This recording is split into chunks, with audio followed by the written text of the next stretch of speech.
आपल्या भारत देशामध्ये एक खेळाडू आहे, त्या खेळाडूचं नाव आहे विराट कोहली. तो प्रचंड महान आहे, त्याचे बरेच काही फॉलोअर्स आहेत.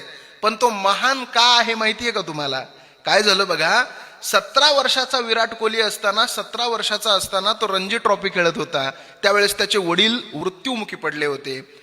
त्यावेळेस त्याला ती बातमी कळाली, परंतु आपला देश हारण्याच्या स्थितीमध्ये होता. विराट कोहली तिथं लढत राहिला आणि आपल्या देशाला विजय प्राप्त करून दिला. आणि नंतर वडिलांच्या मातीला गेला. म्हणजेच अगोदर त्यानं देशाला महत्व दिलं आणि नंतर कुटुंबाला महत्व दिलं.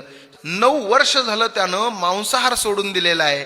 त्याचे अनेक फॉलोअर्स आहेत. ही बातमी ज्यावेळेस त्यांना कळाली, त्यावेळेस त्यांनी सुद्धा विराट कोहलीमुळं मांसाहार सोडून ते सुद्धा शाकाहारी झाले. ज्यावेळेस प्रेमानंद महाराजांच्या दरबारामध्ये विराट कोहली गेला ना, त्यावेळेस प्रेमानंद महाराज काही शब्द बोलले आणि ते शब्द त्याच्या कानावर पडले.